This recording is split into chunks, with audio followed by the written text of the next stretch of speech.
Hello అండి. అందరూ ఎలా ఉన్నారు? నేను బాగున్నానండి. మేమైతే విజయనగరం వెళ్తున్నాము కృష్ణుడి గుడికి. ఆ టెంపుల్ ఎలా ఉంటుంది ఏంటో మీకు కూడా చూపిస్తాను. మా ఫ్యామిలీ వెళ్తున్నాము. మా అత్తయ్య వచ్చారు, పిల్లలు, మా హస్బెండ్, నేను. ఫస్ట్ అయితే పెట్రోల్ బంక్ వెళ్ళిపోయాము. పెట్రోల్ కొట్టించుకొని.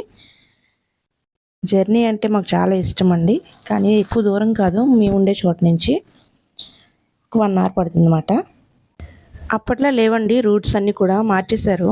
విజయనగరం అన్నమాట. మాది వైజాగ్ నుంచి మేము విజయనగరం. అక్కడి నుంచి మాకు 1 అవరే డిస్టెన్స్. విజయనగరంలో అయ్యన్నపేట ఇవన్నీ కూడా మట్టి రోడ్లు ఉండేవి. ఇప్పుడు రోడ్లు వేసేసారండి. రావడానికి అది బాగానే ఉంది.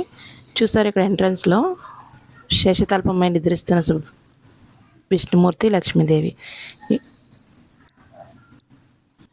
ఈ ఎండలో వెళ్ళాం కదా, కాళ్ళు అయితే చాలా గట్టిగా కాలిని. పరుగు టెంపుల్కి వచ్చేసాము. ఫస్ట్ దర్శనం చేసేసుకున్నాము. గుడి చుట్టుపక్కల ఉన్నవన్నీ మీకు చూపిస్తాను. బాబుగాడు అట్టుపండు పెట్టమంటే భయపడిపోతున్నాడు. ఫస్ట్ అయితే పరిగెట్టుకుని వెళ్ళాడు, తర్వాత భయపడ్డాడు. వాళ్ళ నాన్న తినిపించారు తీసుకొని వెళ్ళి. ఈ ప్లేస్ అంతా చూసారా, సిమెంట్తో వేశారు కదా కింద. అది ఫస్ట్ అయితే మట్టే ఉండేదండి మొన్నటి వరకు కూడా. ఇప్పుడైతే కొంచెం శుభ్రం చేశారు దాన్ని.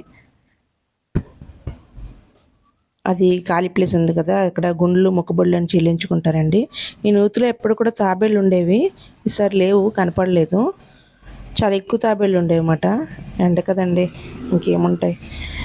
ఇది కోనేరు. ఏదేమైనా టెంపుల్ అట్మాస్ఫియర్ అండి. చాలా నిశ్శబ్దంగా సైలెంట్గా ఉండేది. ఇది గోశాలలో ఆవులను కట్టేవారు. ఇప్పుడు ఆవులు తక్కువ ఉన్నాయి, బయట నీళ్ళలో చెట్టు కింద కట్టారు.